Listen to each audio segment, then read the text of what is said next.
The Elder Scrolls Online is kicking off the new year with the first event for 2024, the Guilds and Glories Celebration.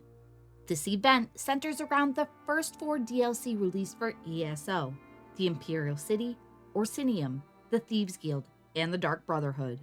The Imperial City is included with the base game. The other 3 will need to be purchased or unlocked through an ESO Plus subscription to participate.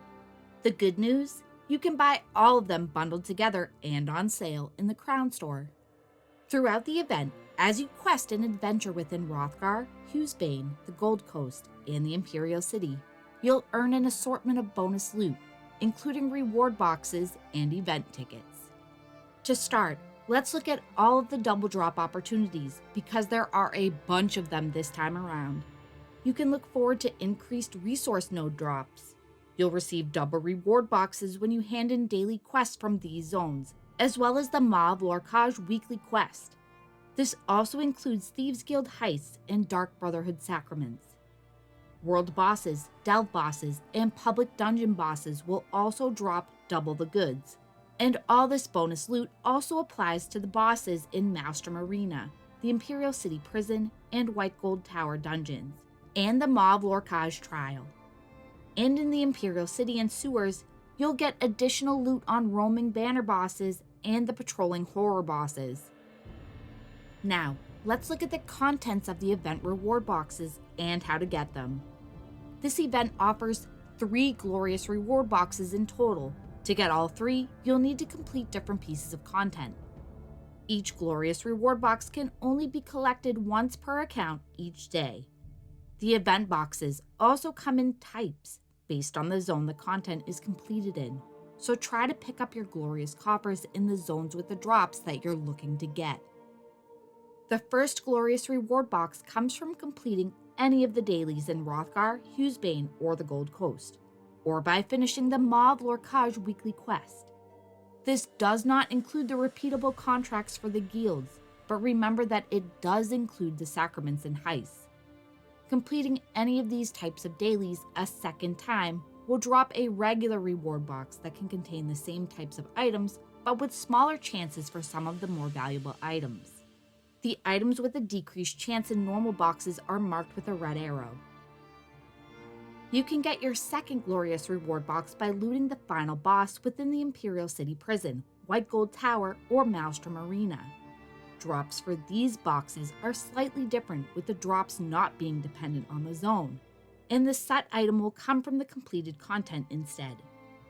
Defeating the final boss in any of these for the second time will also reward a regular reward box, again with decreased drop chances.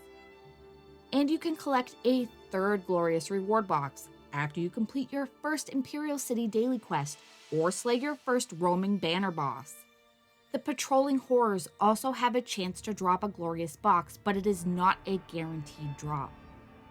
And like the other boxes, the regular version has a lesser chance on some of these drops.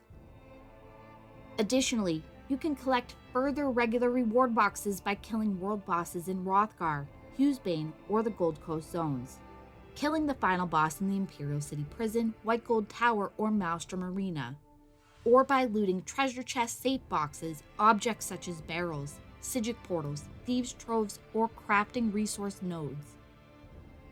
So, there are a ton of ways to earn regular boxes, but what about those tickets?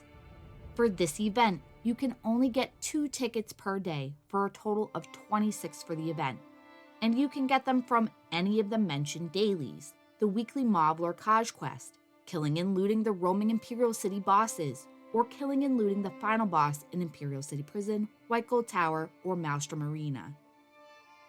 And what do we have to spend those tickets on?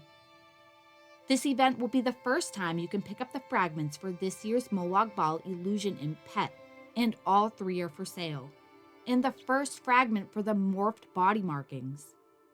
You could also pick up the pieces for the new Bristleback Hunter style, and there are a couple of familiar Imperial City drops making an appearance. Her assistant will now have the Doomchar Plateau house fragments back in stock. This is a morph for the unstable Morpholith pet, and a nice notable home. And the Indrik vendor has got a new set of mounts and non-combat pets, including the spectral Indrix. Unsure on where the dailies are? You can pick up the Wrothgar dailies in 2 different places.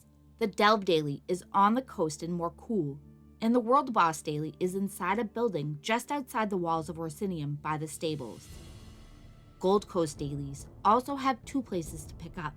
The Delve daily is in Anvil, and the World Boss daily is in Kavach. In order to pick up the dailies in Hugh's Bane, you'll need to finish the first zone story quest and enter the Thieves' Den. You'll want to speak to Spencer Rye inside the den and complete his quest to unlock the requisition board here. You can only pick up 1 of 4 quests per day, 2 for world bosses and 2 for delves. You can also complete heists inside the Thieves' Den or Sacraments for the Dark Brotherhood, but you'll need to progress their zone stories to unlock them. And in the Imperial City, you can access the dailies by using the roomful of ladders in your Alliance base. Remember that most of these dailies can be shared, so you can complete each variation of them in 1 day. There are so many things to spend those tickets on this event. Get out there and enjoy the new life that this event will bring to those old zones. I, for one, have some gear collections that need completing. Thanks for watching.